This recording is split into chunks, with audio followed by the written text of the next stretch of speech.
Hello, ജിത്തുമാധവൻ തിരക്കഥ ചിദംബരം സംവിധാനം ചെയ്ത സിനിമ ബാലൻ ദ ബോയ്. ഒരു ഹൊറർ സിനിമയല്ലെങ്കിലും കണ്ടു കഴിയുമ്പോൾ മനസ്സിൽ വല്ലാതെ ഒരു ഭയവും വിഷമവും നിറക്കുന്ന സിനിമയാണ് ബാലൻ ദ ബോയ്. നമ്മുടെ മനസ്സിൽ ഒരുപാട് ചോദ്യങ്ങളും സംശയങ്ങളും ബാക്കി വെച്ചിട്ടാണ് സിനിമ അവസാനിക്കുന്നത്.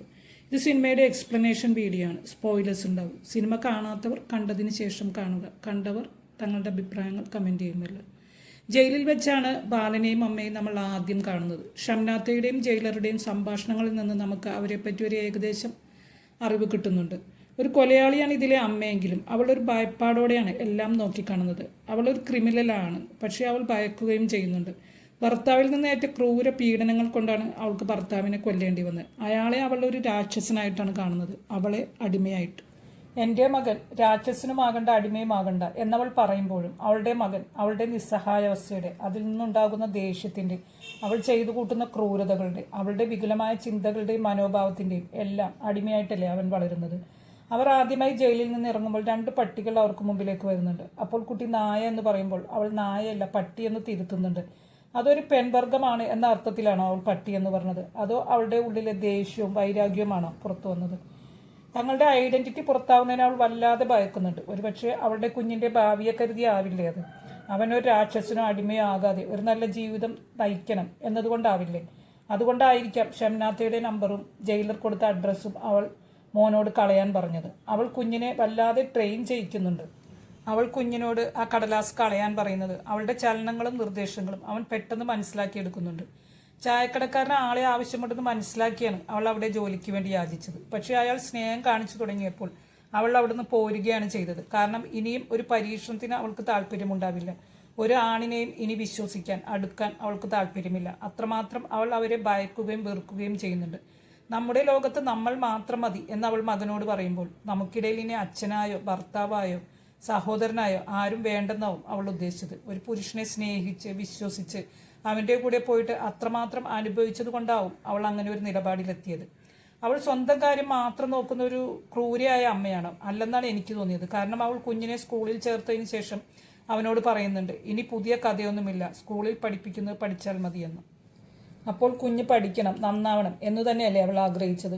ആ അമ്മൂമ്മയുടെ വീട്ടിൽ നിന്നും പോകേണ്ട, എനിക്ക് പഠിക്കണമെന്ന് കുഞ്ഞ് പറഞ്ഞപ്പോൾ അവൾ അതിനെ ശാസിക്കുന്നുണ്ട്. നിവൃത്തിയില്ലെങ്കിൽ നിന്നെയും ഞാൻ ഇവിടെ ഇട്ടേച്ചു പോകുമെന്ന് പറഞ്ഞ്. ഷംനാത്ത അന്വേഷിച്ച് വരുമെന്നുള്ള ഭയത്തിൽ ആദിയിൽ നിൽക്കുമ്പോഴാണ് അവൾ അത് പറഞ്ഞത്. പക്ഷെ അടുത്ത നിമിഷം അവൻ കാണാതെ മാറിയെന്ന് കരയുന്നുമുണ്ട്. തൻ്റെ നിസ്സഹായാവസ്ഥയെക്കുറിച്ച് ഓർത്തിട്ടായിരിക്കുമല്ലോ അവൾ കരഞ്ഞത്. പക്ഷെ അമ്മുമ്മയുടെ വാക്കുകൾ കേട്ടപ്പോൾ, അവർ മരിച്ചപ്പോൾ അവൾ അവിടെ ധൈര്യപൂർവ്വം നിൽക്കാനും കാര്യങ്ങൾ നേരിടാനും തീരുമാനിച്ചു. അവൾ മകനുമൊത്ത് അമ്മൂമ്മ കിടക്കുന്ന കട്ടിലിൽ കയറി കിടക്കുന്നുണ്ട്, ആ തോക്കും പിടിച്ച്. അമ്മൂമ്മയെപ്പോലെ മറ്റുള്ളവരെ ഭയപ്പെടുത്തി ഇനി അവിടെ തന്നെ നിൽക്കാമെന്ന് അവൾ മോഹിച്ചു കാണും.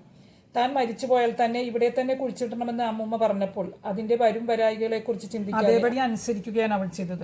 അമ്മൂമ്മ പറഞ്ഞ പോലെ ഇനി ആരും അവരെ തേടി വരില്ലെന്നും തനിക്കും കുഞ്ഞിനും അവിടെ സ്വസ്ഥമായി ജീവിക്കാമെന്നും അവൾ വ്യാമോഹിച്ചു. പക്ഷെ ആളുകൾ അമ്മൂമ്മയെ തേടി വന്നപ്പോൾ അവൾ തന്ത്രപരമായി ഷേളിയെ ഉപയോഗിച്ച് അവിടെ നിന്ന് രക്ഷപ്പെട്ടു. അതിനുവേണ്ടി ഷേളിയെ അന്വേഷിച്ച് കണ്ടുപിടിച്ചു. എവിടെയും, ചായക്കടയിലായാലും മെഴുകുതിരി ഉണ്ടാക്കുന്നിടത്തായാലും വാസുദേവിന്റെ വീട്ടിലായാലും അമ്മുമ്മയുടെ വീട്ടിലായാലും അവിടെ നിന്നു പോകാനാണ് അവൾ ശ്രമിച്ചത്. പക്ഷെ പുരുഷന്മാർ തങ്ങളോട് അടുക്കുന്നതിന്, തങ്ങളുടെ ഐഡന്റിറ്റി വെളിപ്പെടുന്നതിന് അവൾ ഭയപ്പെട്ടു. അമ്മുമ്മയുടെ വീട്ടിൽ നിന്ന് രക്ഷപ്പെട്ടു പോകുമ്പോൾ എന്തുകൊണ്ട് അവൾ കുഞ്ഞിനെ കൂട്ടിയില്ല എന്നത് ചോദ്യമായി അവശേഷിക്കുന്നുണ്ട്. കുഞ്ഞ് അപ്പോൾ സ്കൂളിലായിരുന്നെങ്കിൽ അവൾക്ക് സ്കൂളിൽ പോയി കൂട്ടാമായിരുന്നു. അതല്ല, അവൻ സാധാരണ വരുന്ന സ്റ്റോപ്പിലായിരുന്നെങ്കിൽ അവിടെ നിന്ന് കൂട്ടാമായിരുന്നു. കാരണം അവൾ അവിടെ ആരാണെന്ന് ആർക്കും അറിയില്ല. കുഞ്ഞ് അമ്മയെക്കാത്ത് അവിടെ ഇരിക്കുന്നുമുണ്ടായിരുന്നു. അതുമല്ലെങ്കിൽ അവൾ കുഞ്ഞിനെ അവിടെ ഉപേക്ഷിച്ചതാണോ? തൻ്റെ ഈ ജീവിതത്തിൽ നിന്ന് മാറി അവൻ എവിടെയെങ്കിലും പോയി നന്നായി ജീവിക്കട്ടെ എന്ന് ചിന്തിച്ചു. സിനിമയുടെ അവസാനം അവൻ അമ്മയെ ആ സ്റ്റോപ്പിൽ വെച്ച് കാണുന്നതായി കാണിക്കുന്നുണ്ട്. അത് സത്യമാണോ അതോ അവൻ്റെ സ്വപ്നമാണോ? അവൻ നന്നാവട്ടെ എന്ന് കരുതി അമ്മ അവനെ ഉപേക്ഷിച്ചതാണെങ്കിൽ, അവൻ ആ പോലീസ് സ്റ്റേഷനിൽ നിന്ന് ഒളിച്ചോടിയില്ലായിരുന്നെങ്കിൽ കഥ മറ്റൊന്നായനെ. അമ്മയിൽ നിന്ന് പഠിച്ചതിനേക്കാൾ മോശമായ പാഠങ്ങളാണ് ആ ഒളിച്ചോട്ടത്തിലൂടെ അവൻ പഠിച്ചെടുത്തത്. അവൻ അബ്ബാസിനെ തിരഞ്ഞെടുത്തതല്ല, അബ്ബാസ് അവനിലേക്ക് ഓടിയെത്തിയതാണ്. നിവൃത്തികേട് കൊണ്ട് അമ്മയെപ്പോലെ വിദഗ്ധമായി അവൻ അബ്ബാസിനെ കൺവിൻസ് ചെയ്തു. ഇനി അവൻ ശരിക്കും അമ്മയെ കണ്ടുമുട്ടിയതാണെങ്കിൽ അമ്മയേക്കാൾ വൈദഗ്ധ്യത്തോടെയാണ് അവൻ തിരിച്ചെത്തിയത്. അപ്പോൾ വീണ്ടും ഭയാനകമായ കഥകളുടെ തുടക്കമായിരിക്കും അത്. ഒരുപാട് കാര്യങ്ങളാണ് ഈ സിനിമ തീ കോരിയിടുന്നത് പോലെ നമ്മുടെ മനസ്സിലേക്ക് ഇട്ടുതരുന്നത്. മക്കളെ വളർത്തേണ്ടവർ തന്നെ വൈകൃതങ്ങളുടെ കൂടാരമായാൽ എന്തു ചെയ്യും? നമ്മുടെ നിർഭാഗ്യങ്ങളും ട്രോമകളും ബലഹീനതകളും എല്ലാം ഓരോ പാരൻസും മക്കളിൽ കുത്തിവെക്കുന്നില്ലേ അവരറിയാതെ?